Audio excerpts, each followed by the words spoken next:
Out here, the woods don't lie. Every trail tells a story, and we're here to read it. This is the Field Days Podcast, where passion meets habitat. Hosted by Jason Say, whitetail enthusiast and food plot guru. Brought to you by Magnet Outdoors Premium Food Plot Seeds, because big bucks start with a well-planned strategy.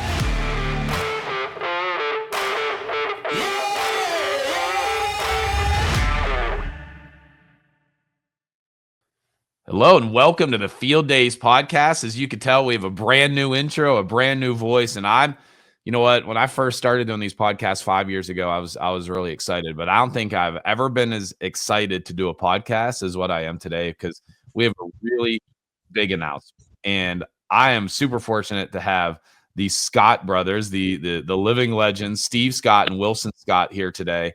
These guys were the original founders when it comes to food plots and planning food plots, developing blends. They are the original with their father. And I can't tell you how excited I am to have you guys. And we're going to talk about the new company that we're all working together on, Magnet Outdoors, and what we're doing. So I just wanted to say to both of you guys, thank you so much for being here on the show. And I'm really excited to get into the topic and talk about what we got cooking. We're excited. Looking forward to it, Jason. Excited. Yeah. So, real quick, we're going to just take a quick break here, say thanks to a couple of our sponsors, and we'll be right back. I plant over 30 acres in food plots every single year, and I cannot afford to be losing time with equipment that is not reliable or gets the job done. And I'm proud to have Coons Engineering as my equipment sponsor here at Field Days. Their equipment is built like a tank, from their mower that I can create a new plot to mow my perennial plots, to their cultipackers, to the chisel plow that you see me using all the time, that I use with just my quad to break ground and plant new food plots. If you're looking for good quality food plot equipment, I encourage you, check out the very best at KUNZENG.com. There's nothing more I love than chasing big bucks, and one of the biggest game-changing products for me and making me more successful is Moultrie Mobile cellular trail cameras. Anybody knows big mature whitetail, especially in high pressure states like Pennsylvania, they're not going to put up with much from humans. So the best thing we can do is stay out of the woods, stay out of that property when it gets close to hunting season. And the Moultrie Mobile cellular trail cameras have been a game changer for me. They have affordable plans, great cameras. I encourage you to check out the entire line at MoultrieMobile.com. Okay, we are back, and like I said before, you can tell, you can sense it in my voice. I'm an excitable guy, right? I kind of am excited all the time, it seems like, but I'm just going to be just upfront on us. I don't think I've done a lot of different business ventures in my life, and I've never been as excited about the one I am doing now, and that's Magnet Outdoors. And we're going to talk a little bit about how that all came about and why we did it. And I don't want to jump ahead into the agenda of things that we're going to talk about, but it's kind of a crazy story how it all came about. But Steve and Wilson and we've known each other how long now? 18, 19 years. Yeah, 20, I think. Yeah. I was working with these guys way back when, when they were with a different company, and man, we got close, and we're going to talk about how it all kind of came around. But the big thing with these guys, and if you planted food plots and you haven't heard of them, it's kind of crazy, because Wilson and Steve, along with their dad Ray, they're the originals. You guys tell me if I'm wrong on this, there was nobody else doing food plots. I think you guys said you used to tell people you were going to create seeds for white deer, and people looked at you like you were crazy or whatever, and so I just want you guys to get in and tell that story a little bit, because the food plot revolution is just it. While we see the hunting industry probably shrinking a little bit, food plots continues to grow and grow and grow every single year. More and more guys are doing it, and we have a lot to be thankful for to you guys to getting the whole thing started. So if you guys don't mind, just tell us a little bit. Tell us the story of man, how the idea happened and how it blew up for you, and kind of how it all started and where it ended up. Well, Wilson, you want me to answer this question, or you want to? No, you go ahead and get started, and I'll finish off. Yeah. Well, this is like most all of our career. I did the talking, and he did the all the smart stuff, and I just talked. So I have to give credit where credit's due, and from an individual standpoint, and that would be my father, Ray Scott. And Probably one of his biggest strengths, other than a tremendous work ethic, was foresight. And, we started Bass, and, everybody knows what that became, and from a fishing standpoint. And then when he decided to get into the food plot industry, he had seen it. We had seen it on our own property, on how well, improved superior seeds could help you from attracting deer, as well as, growing better quality deer. We had seen it. He was convinced that if it's working for us, other people would be willing to do the same thing. And so from zero, and we were the first ones to ever do it. Have to give him credit. And we'll also say this: he was very good at starting things, but once it got rolling a little bit, that wasn't his cup of tea. He liked to try to hire, and again, don't want to jerk our arm out of joint, patting ourselves on the back, but he liked to hire good people to run it, and he was off to the next venture. And that's basically what happened when he started this. Wilson and I came in just a little bit later, and I knew what was going on. Wilson did as well, and he said, hey, y'all know what to do. Good luck. Call me if you need me. And we didn't see him for about 40 years. And I'm being facetious, obviously, but that's kind of the way he operated. He had the foresight. Wilson and I kind of took it over and ran, grinded through it on a daily basis, and wondering if we were going to make it. I mean, it was growing, and people were receptive, but still, it was people kind of wanted to stand off to the side and let other people take the chance. And we had, fortunately, enough people that were willing to get on the boat with Christopher Columbus, find out if the world was really flat. And they became some of our best customers and good friends. Literally can remember explaining what a food plot was to many, many people.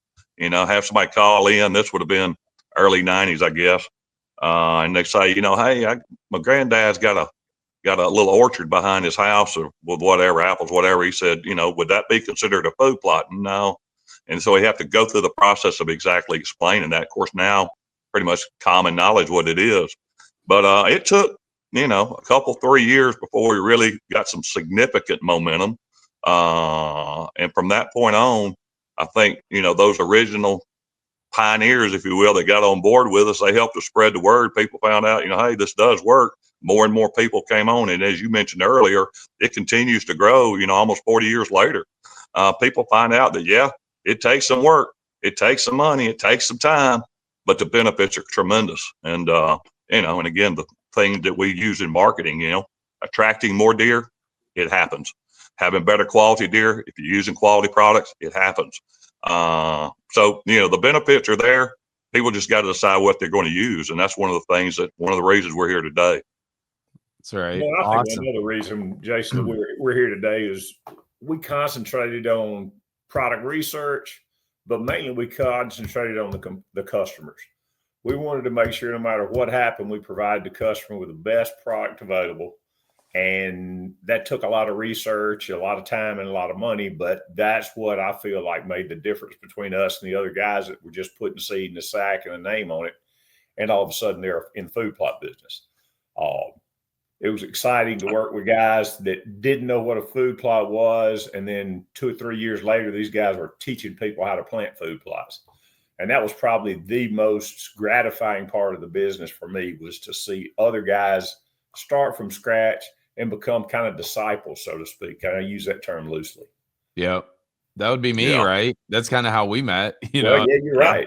Yeah, I was managing your social media and stuff, and I said, well, I never planned a food plot before. And send me some seed. And you guys remember, I'm like, man, that's pretty cool. Well, man, 3 years later, I'm doing your product videos and all that other stuff. And, just kind of blew up. But I was one of those guys, I was hooked. I was hooked from the first food plot that I planted. And we all, anybody listening to this podcast, they're obviously a food plotter. We all owe you a debt of gratitude, right? You started it all, and can't say how much we appreciate you guys. And I've always just been, how do I say it without, blowing too much smoke, right? But I've just always been so impressed with, your guys' business strategy, but mainly what you touched on a little bit, Wilson, was you don't stay in business very long if you're turning out junk, right? If you're not turning out a good product and people aren't successful, you're not in business for 40 years, right? You're not in business for 10 years, if you're not. So obviously what you guys did,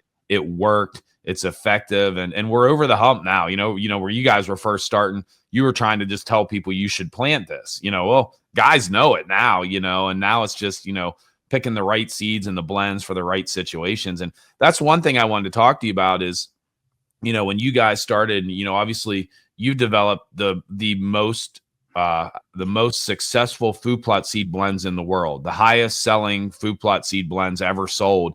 And you guys did a lot of work in that. Talk to us a little bit about the process and what you guys went through in developing seed blends and how important it was to do the things that you do to have the success that you did, you know, when you were with that company.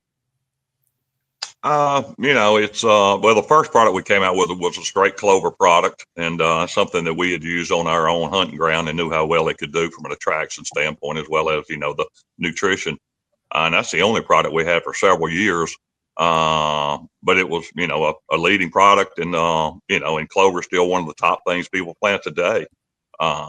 So that, along with, you know, we learned along with our customer base a little bit about how detailed we had to be with our information. When we first started, there were some, you know, some mistakes made. I guess no other way to put it. In our instruction, it wasn't anything done intentionally. It just wasn't detailed enough. We're dealing with the ag product, but we're dealing with more hunters than we are farmers. So we had to be a little bit more detailed with our, and that's something we got better at. Our information got better. You know, our customer base, I don't want to say they got better, but they got more educated. They learned, you know, what not to do, what to do. A little bit of trial and error on their part.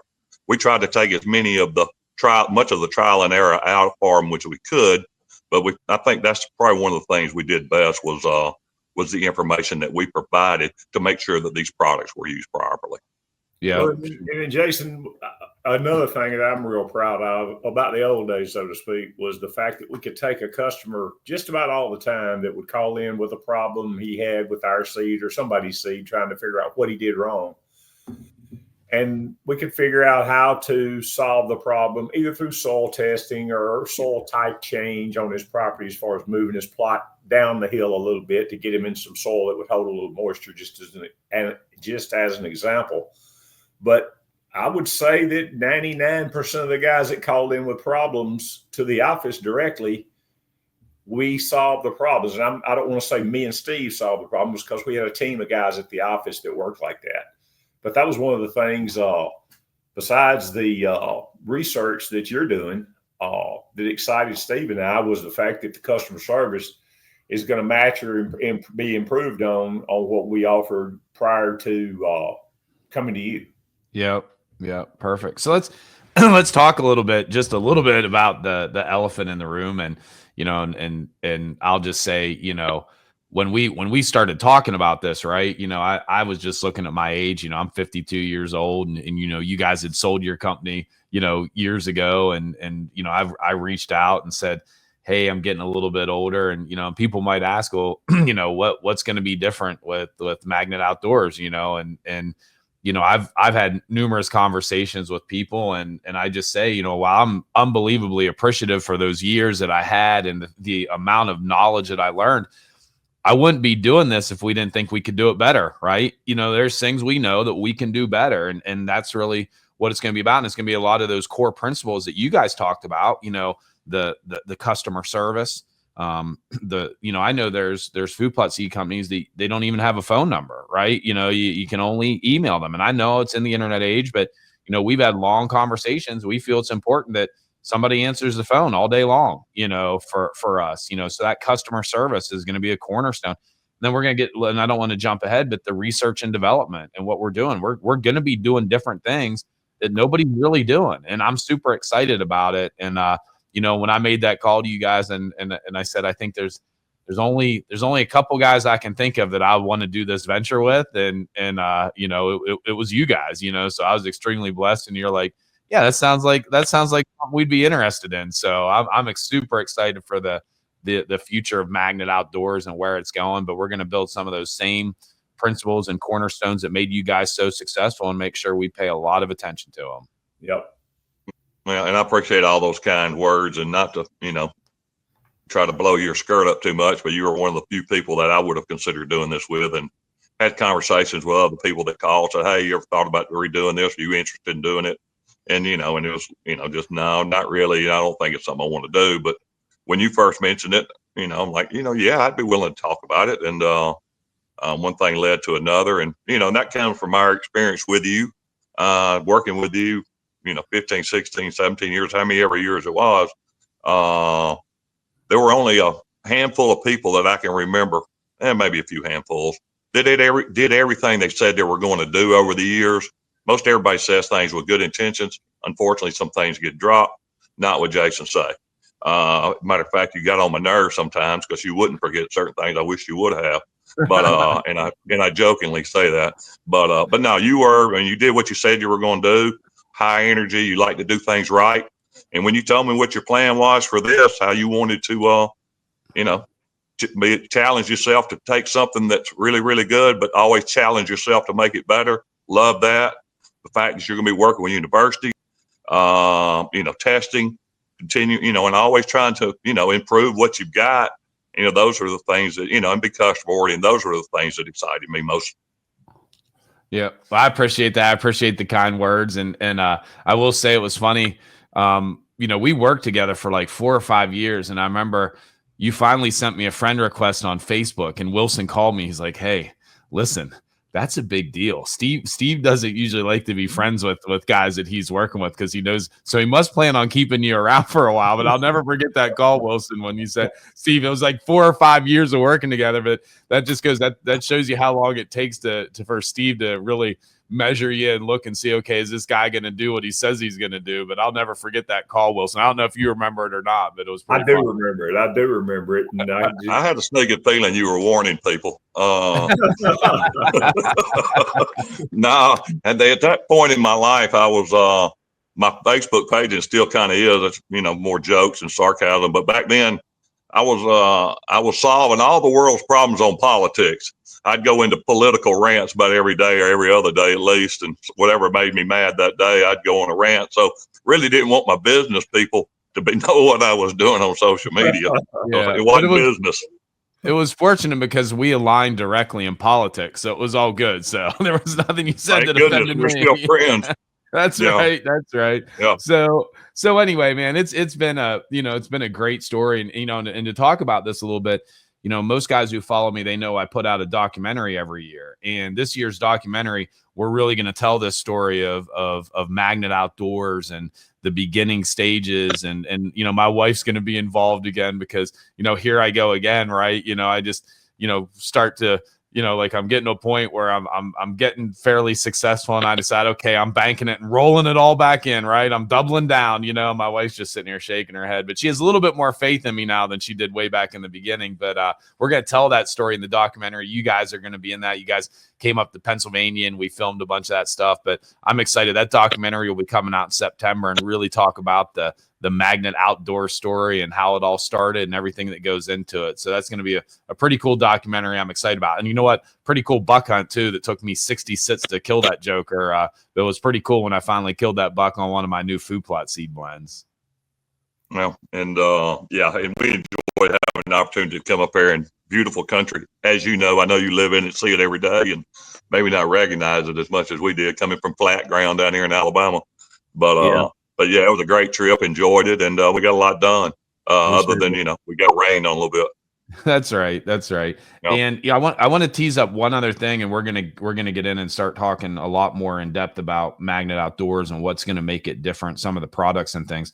But I did want to tell everybody I'm super excited about this. We are having our first annual. If everybody remembers, I did a food plot extravaganza 2-3 years ago, and it sold out in 6 hours. And I've had guys light me up ever since. And I decided, you know what, it's time. So we're actually expanding this, and it's actually going to be called a whitetail habitat extravaganza. It's going to be in January, the end of January. It's going to be available on the Magnet Outdoors website. You can buy your tickets.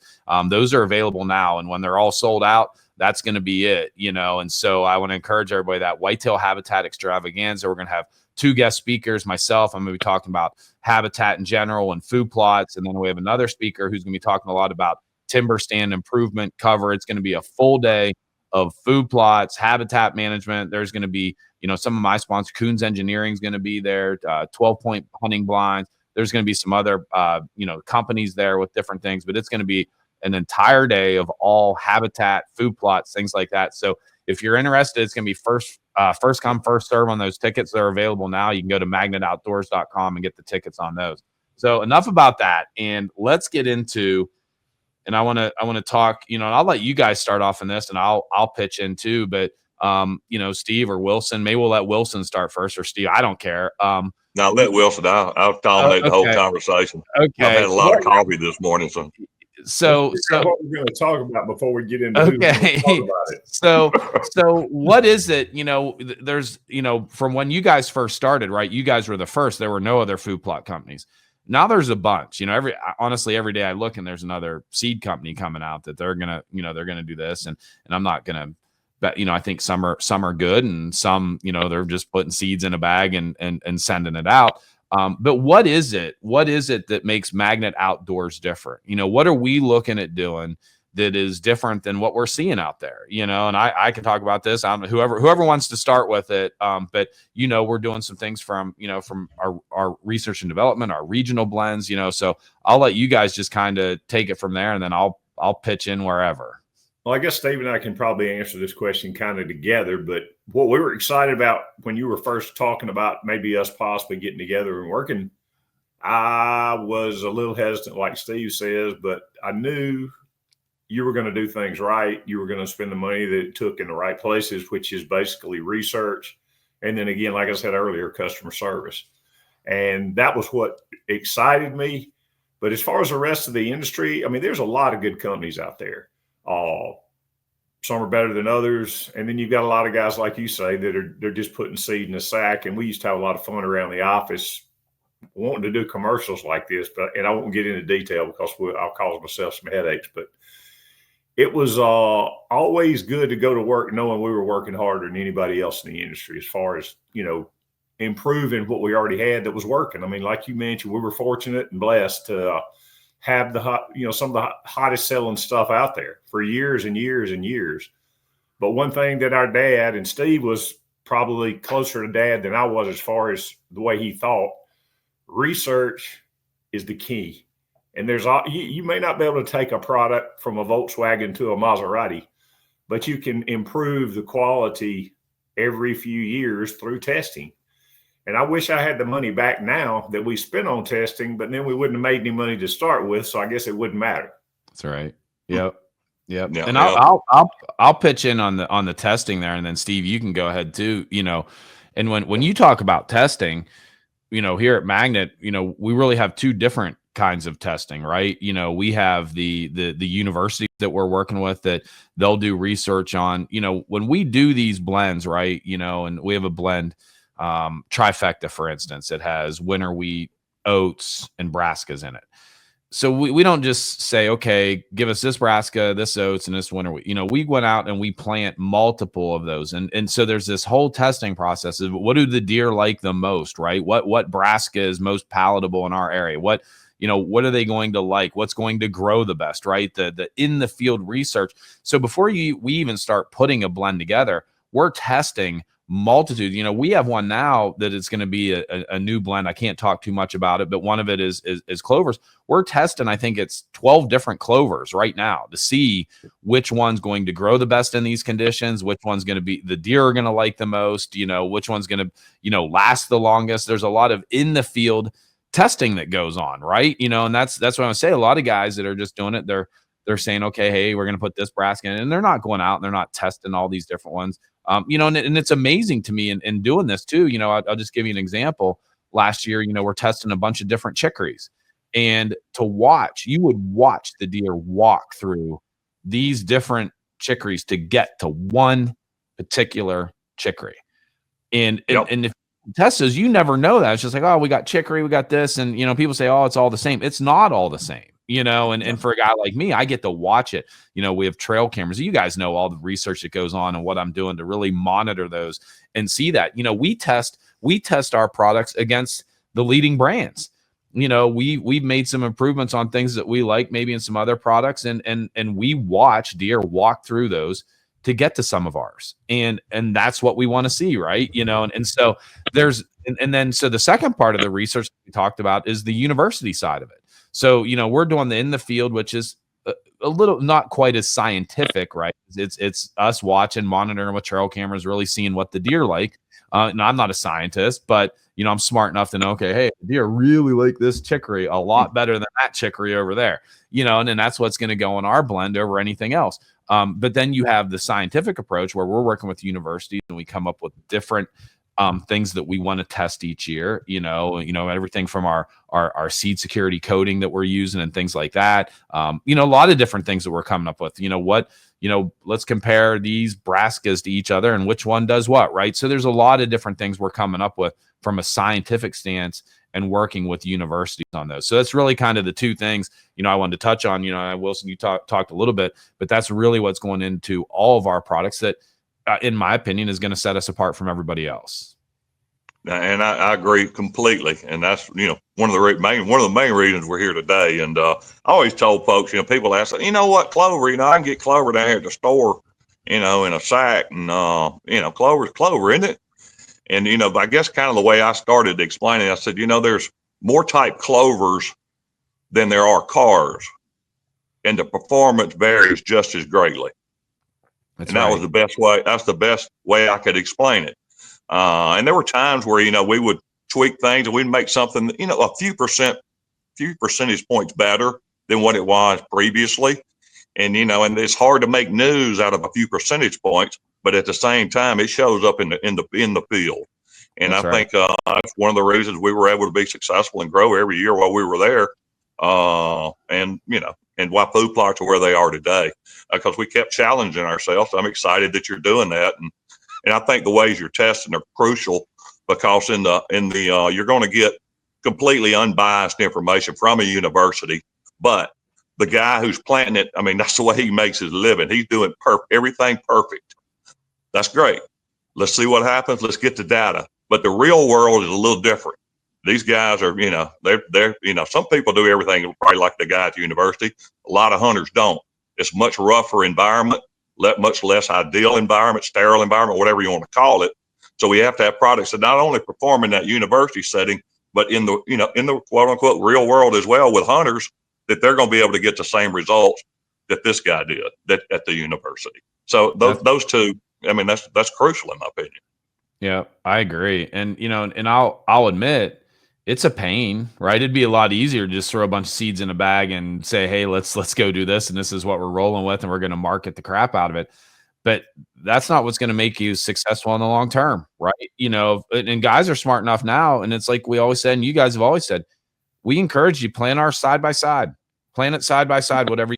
Like we want to see you do that. We want that challenge. And mine, we did it with the leading brands out there, and our goal is to be better. What can we do to be better than those? And so we want you to do that. You won't hear a lot of guys say that. You won't hear a lot of guys say, well, take it out and plant, because a lot of guys will say, well, man, I planted this and the deer hammered it, but I'll bet you if you'd have planted maybe ours beside it, they would have went to ours first, right? That's because that's what it was there, and the deer ate it and things like that. But I look at hunting like I look at athletics and everything. You talked about that 1%, 2%, 3% better. Everything to me is just that added advantage, right? Like, what can we do to make it a little bit better than everybody else? And those are huge. And my goal in every blend that we do is, and you hear me say this, is meat in the freezer and deer on the wall. Like that's what we're doing it for. This is for whitetail and there's a lot of added benefits, turkeys and other wildlife that benefit from food plots. But man, whitetail's me, and that's what I want. I want guys that are going to be super successful. It putting bucks on the wall and meat in the freezer, and that's what it's all about. So I am proud of the fact it's a lot of work. It costs a lot of money. But at the end of the day, we want everybody to know that's what we're doing to make our seed blends better than everybody else's. So yes, I'll stop rambling about. And if you guys want to add anything more on the research side, if not, we'll move on here. No, I agree with what you're saying. The proof's in the pudding, and I would encourage people to plant anything they want side by side and let the deer tell you what they like best. And in fact, one of the guys, one of my friends that did some testing down here close to me, he did exactly that. I didn't know he was doing that when I provided the product, but he has one spot. This guy's, he's he's actually a handicapped guy. He gets around, but he's got some physical challenges. And so he hunts. He got one spot that he really, really likes. He got him a nice blind set up, pretty big area. Got some different kind of stuff. Anyway, on one side, he planted exactly what he always kind of has, this little mix that he put together. And on the other side, he planted Magnet Outdoors product just to see. And, he's kind of low key. But the way he explained it to me was, as I talked to him over time, he says, I'm seeing deer on everything, but there's no doubt I'm seeing more deer in the Magnet Outdoors product. And that went on through the early season as well as the late season, and he ended up killing him a real nice deer out of it. I think it was a 10-point, pretty nice deer prior area, and it came out of the Magnet Outdoor side of the product. So just one example. He was inadvertently helping us with our testing. That's right. Yeah. And, we're fully expecting that over the years, those stories, because we haven't sold our seed. This is the first podcast. We just launched July 1, right? So our seed that, we've sent it out to a bunch of guys to test, and every one of them has come back, man, it's great. It does well, and things like that. So, but before we sent that out to anybody to test, we tested it, right? Like we knew Exactly. It was good. We wanted it in different regions, and we wanted other guys to test it. So, this isn't a biased, I'm looking at this, and, we wanted other guys to give us their honest feedback, and it all came back great, and then that being said, we're still going to look, okay, can we make it better? What can we do? Is it possible? And you always got to push the envelope, right? We always got to be willing to change and do whatever, but man, we have some great blends that have tested really, really well and put some bucks on the wall already. So I'm excited about it. We'll move on to the next thing I want to talk about that I really feel like, sets us apart and and makes it different for us. And that is the regional aspect that we're looking at, how we're looking at specific regions. And one thing now, and I'll just give an example, and you guys have been in this, and you tell me if I explain this wrong. When we're looking at this, when you buy a bag of clover from some of the leaders out there, it's fantastic clover. It is, there's some really good products out there. But what we have found is there might be 7, 8 different types of ladinos and different kinds of clover in there and things like that. And what you might find is 2 or 3 of those really do much better in the South, and maybe 2 or 3 do way better in the North, right? You got the drought tolerant ones, and you got the cold resistant ones. And I think maybe we lost Steve here. Hopefully, hold on, let me see here. Yeah, I was gone. I was gone for a moment. I don't We know just what wanted to happened, move Wilson. You got kicked to the end. We moved Wilson up the list now, so he gets to talk first all the time. yeah. But anyway, we're talking about regional blends, and what I was talking about was, when you buy a bag or any type of clover from somebody else, there may be 3 or 4 that do well in different regions of the country and maybe not as well in others. So the one thing we looked at was, we really, when we understand doing all this research and doing all the things that we do and taking the extra steps, food plot seed's expensive. It's not cheap for a guy. They work hard. And for us, it's like, man, when somebody buys our bag of seed, I want every seed in that bag to do well in his region of the country. I don't want to give them one where, oh, hey, these do better here. And obviously it works. But again, we just felt like, hey, we can do this better. And that's one thing we did with, a couple of our blends from our Brassica binge to our founders. But we really felt it was important to do those regional blends and make sure guys are getting their biggest bang for their buck. Yeah. And, again, that was one of the things that excited us, that you were willing to, drill down that deep, if you will. Because, that's the reality is, in the southern part of the country, heat summertime is what's really, really, really hard on clover. Down here in the deep South. And that's what needs to be on good, heavy soil that holds moisture, with the proper step done ahead of time. But there's some seeds that are just more naturally drought resistant, if you will. They're going to handle that heat better than others. Whereas up north, it would be more cold tolerance. Although, winter kill was, I honestly say I don't remember it being an issue, because generally there's snow cover for the bitter cold gets on it.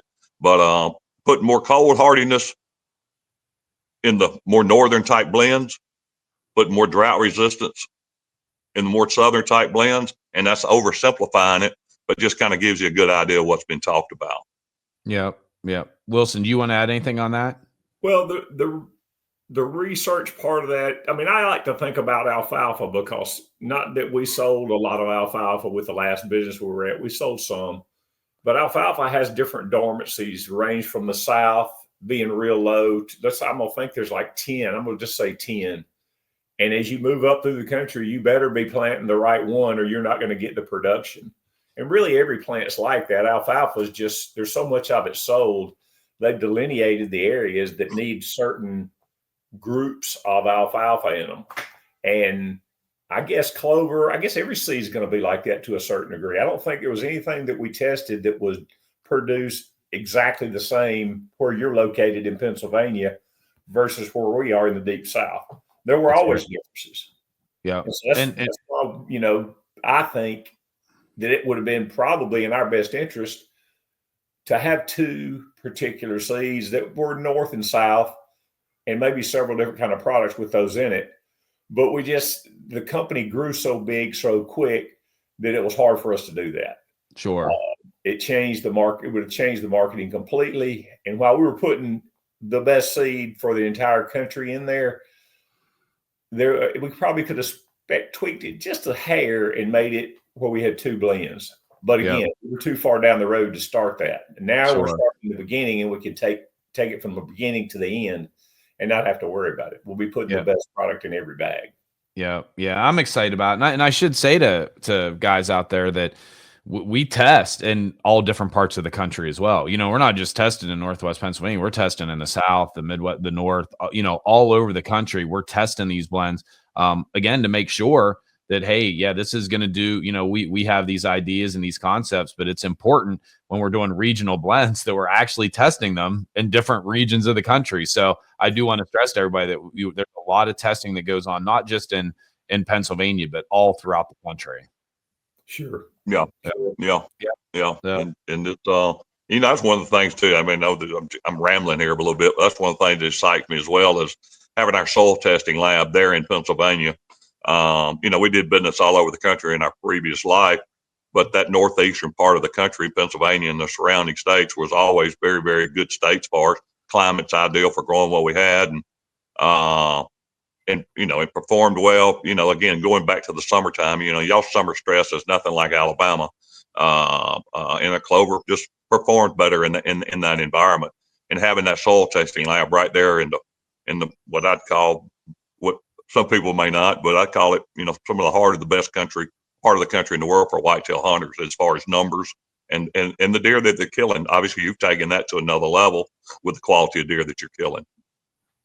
Yeah, for sure. So now, you know, we talked a little bit about what I want to do quickly is go through and talk about all of our products that are coming out this year. And we'll start with the first one. This is named after you guys, and that's our flagship blend. It's the Founders. And, you know, that's our clover and chicory blend, you know, and I'll let, you know, if one of you guys want to take it and talk a little bit about that blend. We've kind of been talking about it here in our testing and things in the regional blends, because we have Founders North and Founders South. But if either one of you guys want to talk about that blend and what's in it, why we like it so much, and then I'll kind of pitch in after that. Steve, Wilson, you know me, I'm not afraid to talk. Excuse me. It's you know, one of the great things about this, it's attractive. As far as you take 12 months a year, it's as attractive as anything that you can plant for 12 months a year. There are certain times where it's, you know, the most attractive, other times where, you know, a cereal grain or something, soybean or something might catch up. But it's something just being available all year, as much as year as possible. It's going to be hard to beat, if it can be beat, is the clovers we got in here. So it's very attractive. Can last, you know, 3 or 4 or 5 years from a single planting with just a little bit of maintenance. And I say easy to plant. It's relatively easy to plant. Our instructions are very, very good. But with just a little bit of detailed homework up front, making sure the soil's prepared properly, which we can help them do through a soil test, with a little bit of effort up front, it's hard to beat. And I would encourage people, if they can, to have at least some of it planted on their property to try to provide as much as possible, a year-round food source for the deer. These annuals that we've got are all phenomenal for certain times of the year.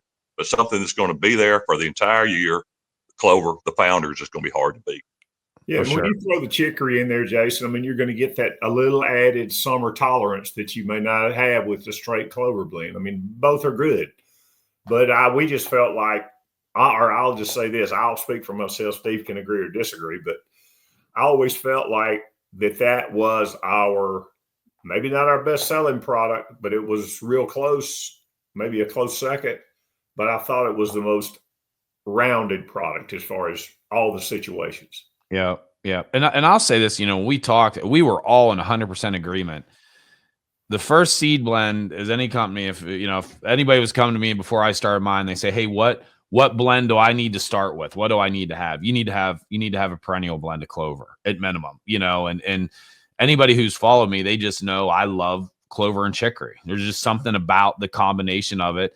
And, we're sitting there thinking of names, this is going to be our flagship, perennial blend. It was like, hey, who better to call this after than the founders, right? Wilson and Steve and their dad, Ray, and that's how it got the name Founders. And like I said, anybody who's followed me, and I'm a believer, I do a lot of property consulting. I tell guys, man, I want 30 to 40% of my property in perennials. And that's just where I'm at. That's been extremely successful for me. Like you said, Steve and Wilson, they'll last you 4 or 5, even 6 years if you push it out there. And so sometimes not having to go beat up your soil all the time and replant annuals. Plus you need to rotate those annuals every couple of years. You can't just plant annuals for 6 years in a row. So my strategy has always been, annuals for 2 years and then rotate into a perennial blend like clover and chicory. And that's why it was really easy for us. The first blend we started with was the Founders. We were all on the same page. This is what we need to be. And I encourage everybody out there, if you're not planting a lot of clover and chicory, you need to be. Like I said, I keep, sometimes my properties end up, just depending on the year, I might have over 50% is in a perennial, but I always try and keep at least 30% of my property in a perennial blend like Founders. So again, we have the North and the South, the North being, much more cold tolerant, the South being, more drought tolerant for your area of the country. But Founders was a no-brainer for all of us. It was just an easy one to start with. Well, yeah, it was. Steve's excited about it. I'm excited about it. The product makes sense to us, and we're looking forward to helping some guys out and get this stuff in the ground. That's right. Yeah. And one of the things you mentioned, Jason, about having a, 30 or 40%, and that's kind of way when somebody brand new would call, and I'd be talking to them, they say, hey, what do I need to do? And I, and I always try to kind of start off like a 50-50 recommendation, 50% perennial, 50% annual. But everybody's situation can be different because the perennials take a little bit of maintenance in the spring and the summer. You need to keep the grass and the weeds controlled a little bit, maybe add a little fertilizer to keep it, to kind of just keep it healthy as possible. Some people live, 4, 5, 6, 8 hours away from their property. It's a little bit more difficult for them to do that. They might want to switch a little bit more toward annuals. Yeah. Maybe their soil types are just very poor. They might want to be a little bit more annuals. Maybe somebody's got a lot of really, really good quality soil. They may want to up that number on the perennials. So each situation can be different, but start, kind of having a target at 50-50 and then adjusting on depending on your circumstances is what I always try to recommend to people. Yeah. And that's a good point. I think the main point being, we all agree, is we all believe perennials need to be a big part of your food plot strategy. You need to include those if possible, and so, so that's the Founders blend. We're super excited about it. We got Founders blend North, Founders blend South, great products. And so the next one I wanted to talk about was, I'm going to talk about this one because this one's near and dear to my heart, Trifecta. And Trifecta is, I'm excited about all of them. So I always sit here and think like, well, I don't act like I'm just excited about this one because I'm excited about all of them, but Trifecta is my baby. That's the one that I was like from the beginning, man, I always liked Brassica and oats, but I always felt like it could be better. Right. A lot of times I dealt with in that blend, the oats would burn out and then I'd have this lull between where they really got on the turnips. And I'm like, what can we do that gives another early season attraction into the late season and winter?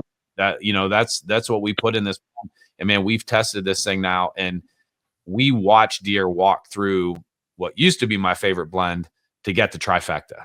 And I'm talking from the beginning of the season all the way to the end. And that's the number one question we get, right, guys? Guys will say, what can I plant that's going to attract deer from the beginning of the season all the way to the end, right? I can't tell you how many times I deal with that question. That is this blend. And it is a phenomenal blend. It did great for us. There's videos on our website of it. I shot my buck last year in this blend. We shot a buck, Realtree came up and filmed, and I need to get a kid his first deer. Well, guess what? I went to a trifecta plot, and that was at the beginning of the season, the first day of season, and that kid shot his first buck. And so for me, trifecta, and I jumped on that one first. I won't take all the first ones, but trifecta was one that has been my baby, and I'm super excited about. It just it's done really, really well for us. Yeah, and based on the feedback I've got from the folks I know that planted, I think you hit it out of the park with that particular product.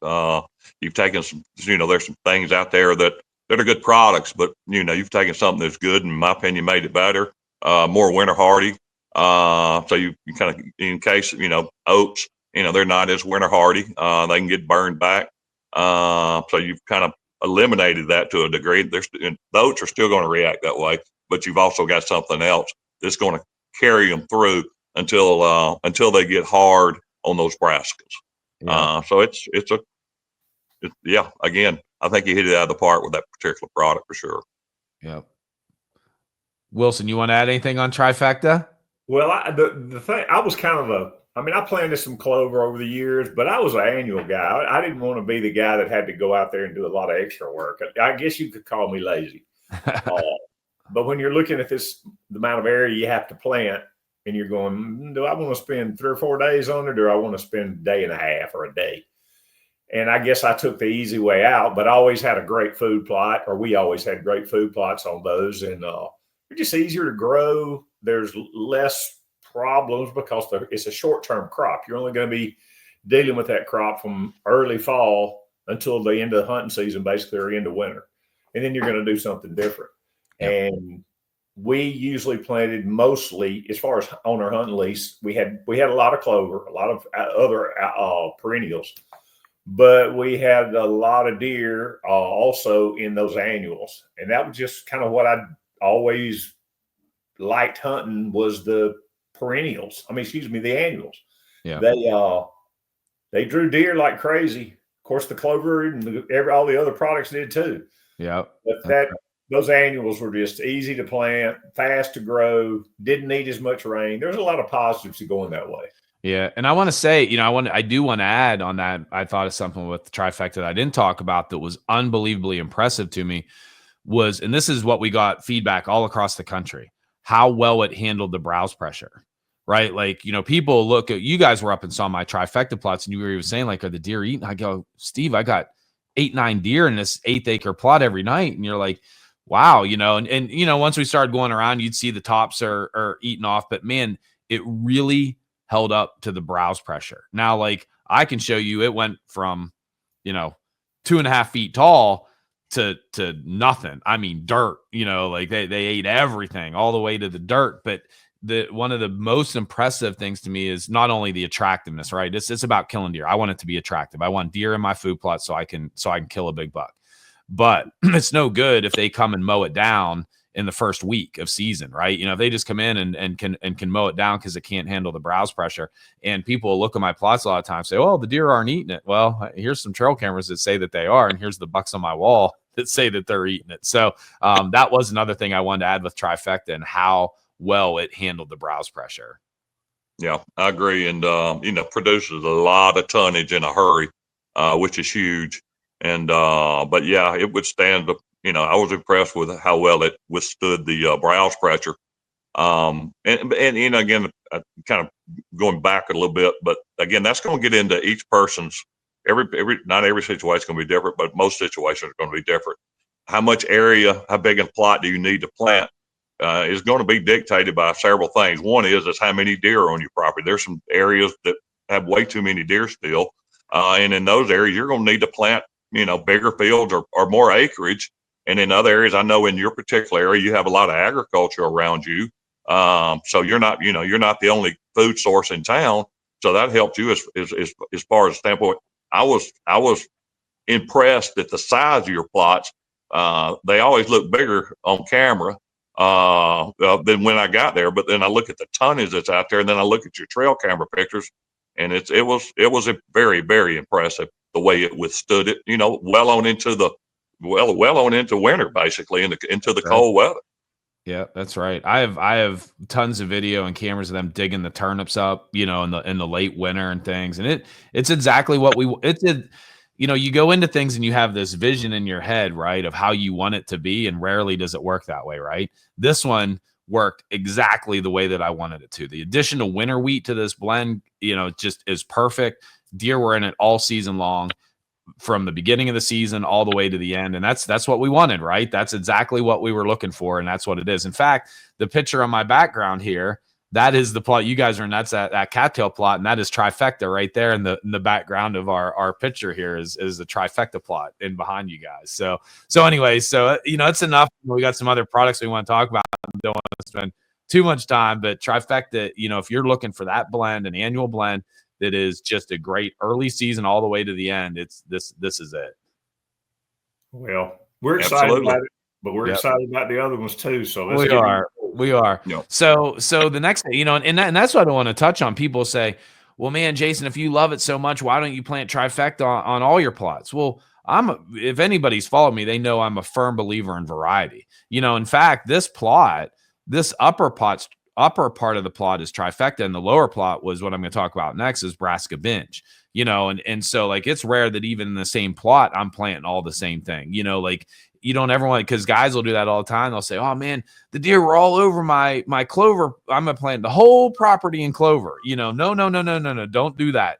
Variety is the spice of life. It's the same for deer. You never know what they're going to be keying on at different times. Give them the groceries, right? And I'm a big proponent of that. So, that's why it's good that we have a bunch of different products that are good. While trifecta might be my favorite. If you said, hey, what's, if you got decent soil and things like that, what's your favorite early to late? Well, it's trifecta. But man, I'm planting Brassica Blast. I'm planting lots of Founders. I'm planting Simply Scatter. I'm planting all of them. And the last one I want to talk about is our Simply Scatter blend. And you guys want me to take this one on my thoughts with this one, or one of you guys want to take this first? I hate to monopolize the conversation and compliment you on how well you do. Okay, perfect. So again, so this blend in particular, I do a lot of property consulting. I end up planning a lot of new food plots, and I've used a blend in the past that was kind of my go-to in situations like that, right? What's a minimal ground preparation, something that's going to do better and maybe lower pH.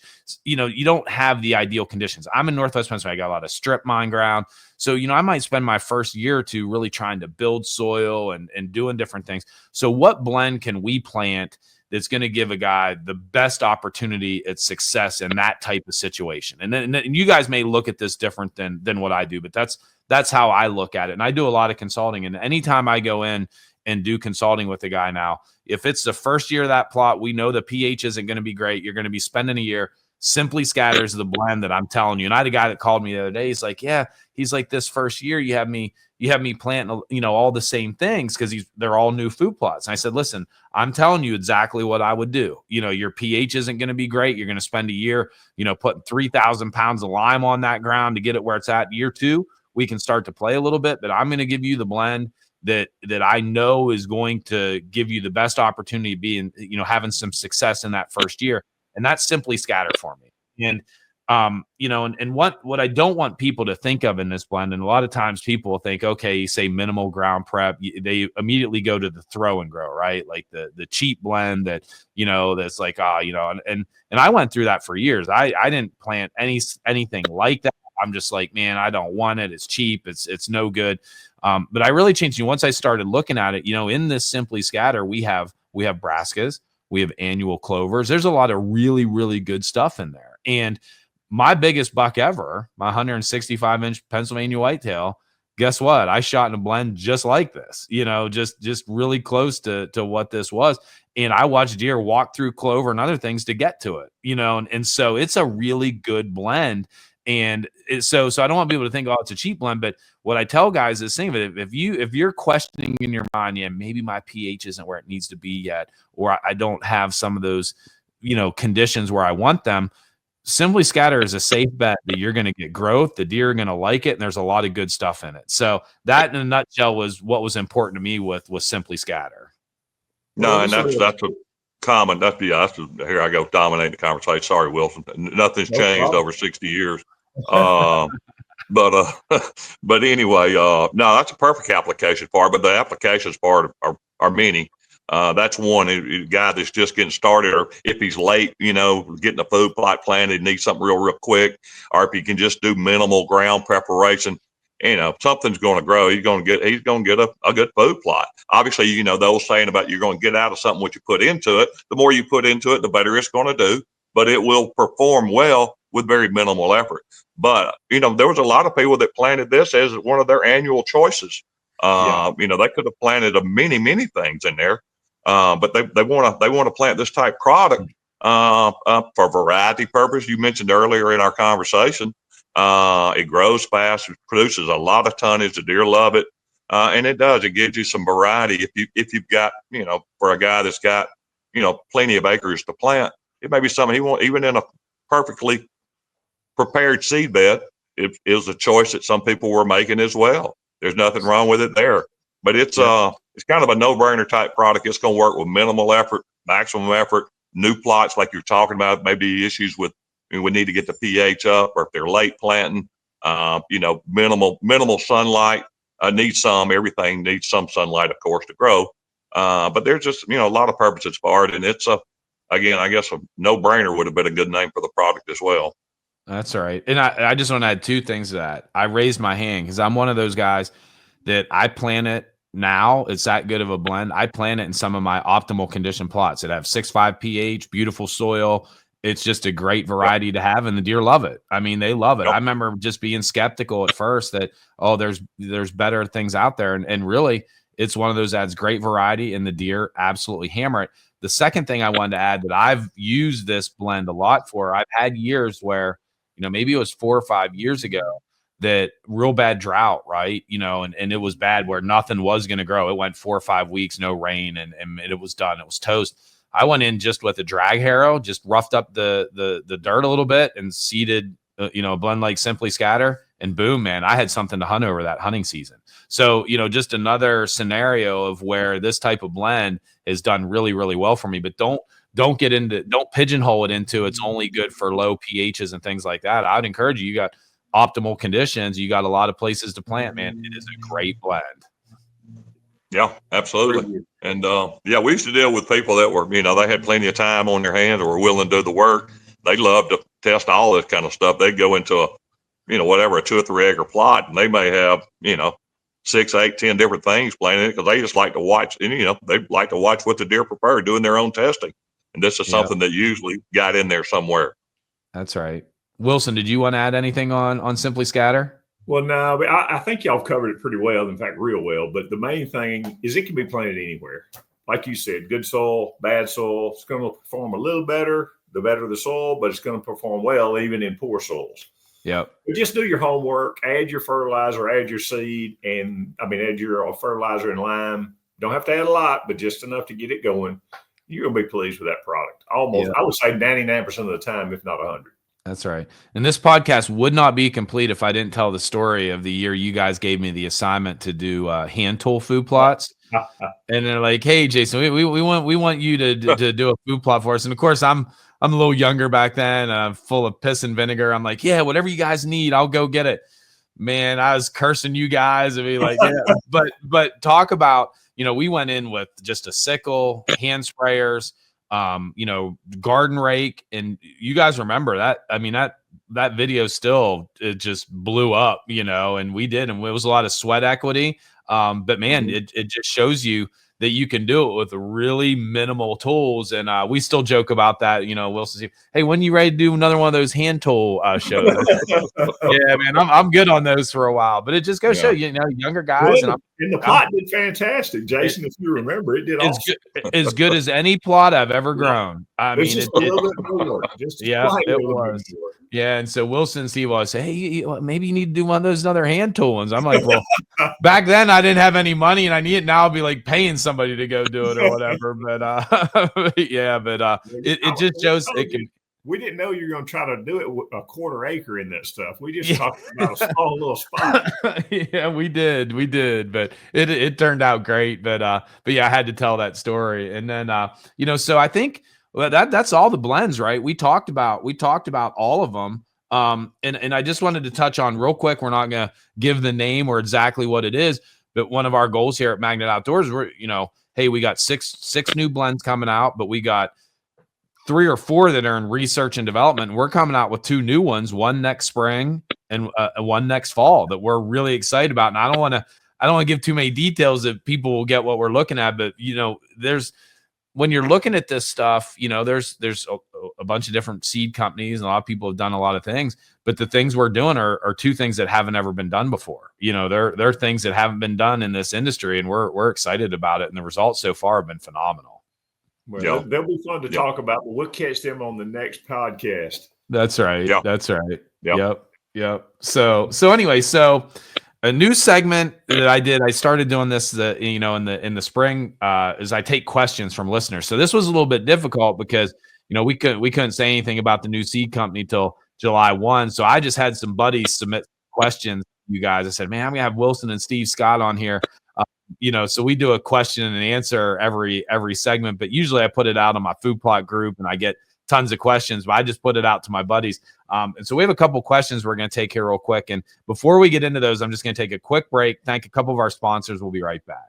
I am happy to announce a brand new sponsor here at the Field Days podcast, and it is 12 Point Hunting Blinds.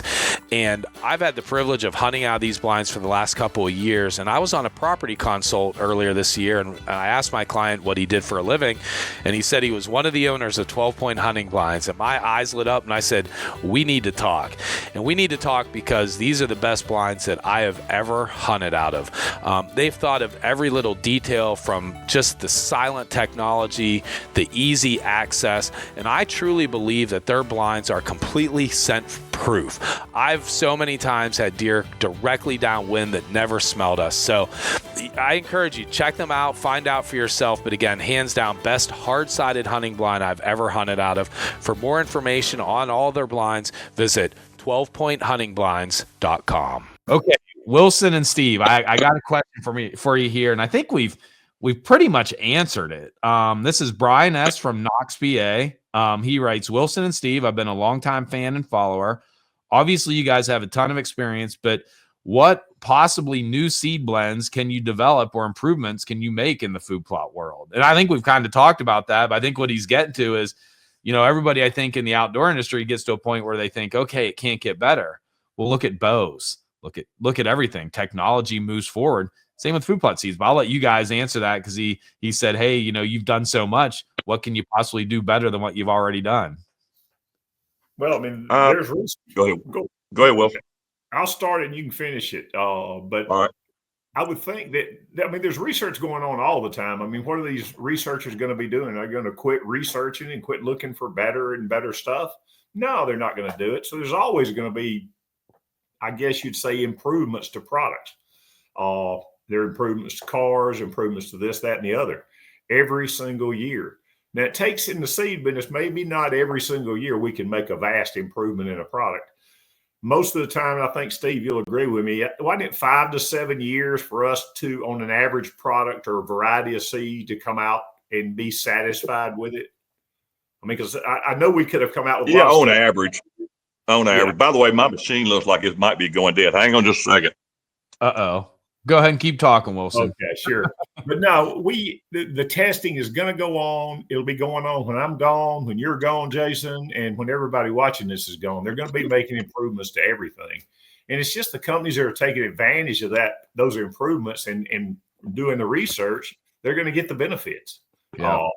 There's old technology out there, and there's a lot of it. And then there's new technology. And again, it's just a matter of which one you want to use. I'm kind of a new technology guy. Yeah.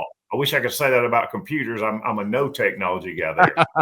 But it was always fun, working with our agronomists, our plant breeders, this, that, and the other, for them to go through all these efforts and all these, from one year they started with 15 clovers, and next year we were down to 8 of those and maybe 2 new ones. And we kept shrinking it down until we got down to literally one product that we knew was better than everything else.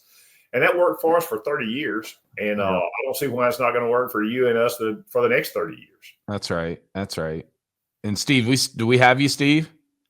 Oh no, we might have lost Steve. It's like he's stuck over there. Yeah. His battery might have went dead. But I'll just add to that. Hopefully, he'll be able to hop back on here. I'll just add to that, Wilson, that you look at things too. When you guys started, you said your only product was clover, right? Like that was your first product that you ever did, and you watched it grow. First 3 years, the only product we had was clover. Yeah, and you look now. Like, there's all kinds of different blends that are coming out, like look at soil building. We talked about that. That was something you guys never really looked at or thought about, and it's something that we do now. I think Steve's hopping back in here. See if I can add him, but he's not here yet. But, there's all different kinds of things. And as people evolve as food plotters, there's different things we can do to improve the soil and it just, so it's always going to be evolving. How can we do it better? What are the things that we can do as food plotters? So, I think you answered it perfect. And, and it's like anything else in this world, it just when we think, oh, there's nothing else you can possibly do. It's where it's at. It's just not the case, and we wouldn't be doing this if we didn't think we could do things better. Right. And that's where I'm at. Like, I think we can do things better than anybody else is out there is doing it. And that's our goal in it. Right. And so I'm excited about it, but that was a good question. And I thought it was a perfect, very, very good question. Yeah. And so like, we're going to move on. There's one other question, and it looks like, Steve may be gone. He may be in, he didn't want to answer his last question. Yeah. Well, actually the last question was for me. And it was Jason, what is your vision for the podcast, the future of Magnet Outdoors? Will you still be producing food plot content like before? And the answer is absolutely 100% yes. I'll be probably producing more food plot videos and content than I've ever done before, especially now being a owner of a food plot seed company. I mean, I did a lot before. Now, imagine now I not that I didn't have a vested interest. Think how hard I worked for you guys, Wilson, Steve, but now when I have like a very vested interest, I'm going to be producing a lot of content from podcasts to videos to product videos to how-to videos, all those different kind of things. So that was a good question. That was from Fran in Mansfield, PA. So if you have a question for us, our next podcast is going to be, I'm going to have Josh Lesnick on. Josh is one of our partners with Magnet Outdoors, and he's a seed guy, and he's going to be coming on. We're going to be talking about lime, fertilizer, understanding your soil samples. We're proud at Magnet Outdoors. You can purchase your soil samples submittal form directly from our website. We're going to talk about that and how you can do that and how that's, the number one step when it comes to giving you added assurance that you can be successful in planting food plots. So we're going to be talking about that next week. But if you have any questions for Josh or myself, I encourage you can submit those to me at jason@fielddaysmedia.com. Again, jason@fielddaysmedia.com. And yeah, I think we went well over an hour here. I figured we were going to, but Wilson, I know Steve's not here, and we're going to wrap it up. Fortunately, we got almost all the way done before we lost anybody. It looks like he's trying to log back in here. Let me see. Oh, here he is. Hold on. Steve, we got you? I've been trying to log back in, but my machine went dead and Wilson's computer skills took over. Yeah, but I don't know exactly. Yeah, but anyway, I'm here for at least a second. I apologize for that. Yeah, you're good. We were literally just wrapping up. Wilson kind of took that question about, and I think we're getting a little bit of an echo now too. I want to look here and see if I can get that. Was probably on my end. I got 2 or 3 pieces of equipment I'm trying to get to work. Okay. So that, yeah, I think I got that fixed. Yeah, but anyway, I apologize for that. Oh, you're good. Yeah, we talked too long. We went well over our hour. So, hey, you guys will learn for the next one. Maybe have your devices plugged in because we might run out of battery. But Wilson took the question. He answered it well. I answered. There was another question that was for me. And we were just talking about wrapping up our next podcast. I'm going to have Josh Lesnick on to talk about soil samples. Our soil samples are available, at magnetoutdoors.com. We're going to talk to guys exactly how they can do that. Then Josh is really going to get in depth with lime, fertilizer, the importance of those things. So that's going to be our next podcast. But Wilson and Steve, I know we talked about this. I'm so tremendously blessed to call you guys business partners in this and be going through this this journey with you guys. For me, think of yourself in my shoes. If I could pick 2 partners to have in this venture, I got the guys that nobody in the world has more experience at this stuff than you guys do. So I'm so looking forward to enjoy working with you guys so much. And I think the sky's the limit. You know, we're really excited. We wouldn't be doing this if we didn't think we could do it better. So I'm excited for the future, guys. We just hope we live up to your expectations, because every time we talk, they're getting bigger and bigger. That's right. That's right. No, yeah, we appreciate all those kind words you said, and we're excited about it as well. And we're gonna work hard, but have fun doing it. That's right. That's right. And I mentioned earlier in the show about the Whitetail Habitat Extravaganza. If you want to be a part of that, make sure you go to the website, magnetoutdoors.com, get your tickets. That's going to be in the end of January. You can see all the information. We have 2 great speakers. It's going to be habitat management all day long. It's going to be a lot of information. So bring your notebooks and your pens and your pencils and all that good stuff, because you're going to need to take notes. So if you're interested in that, make sure you get your tickets, because they are limited. And guys, one last time, thank you. We'll do this again. We'll have you guys on for another podcast here, but no better way I can think of to kick off Magnet Outdoors and the podcast for the fall session here than having you guys on. So looking forward to the future. And I want to thank everybody out there for listening to us. Thanks, Jason. We appreciate the trust you put into us. I know the guys watching this show are pretty well versed in food plots, but there's always more to learn, and Jason's going to provide you the info. I've seen it over and over again, and although he didn't know a lot when we started about plots, we learned from him there towards the end. That's right. Yep. Yep, Steve? Jason, looking forward to it, and looking forward to talking with some of the customers again and rekindling some old friendships. That's right. All right. Thank you. We're going to sign off here. Thank you all for listening. We'll see you on the next one. You can see our podcast on YouTube. You can listen to it on Spotify, Google Podcasts, all those major platforms. And again, if you're looking for great food plot seeds, magnetoutdoors.com. Get your order now. Now's the time. Fall food plot season's coming up. We're going to be doing some specials and some deals, but make sure you go to magnetoutdoors.com, get your food plot seed, and thank you all for joining us.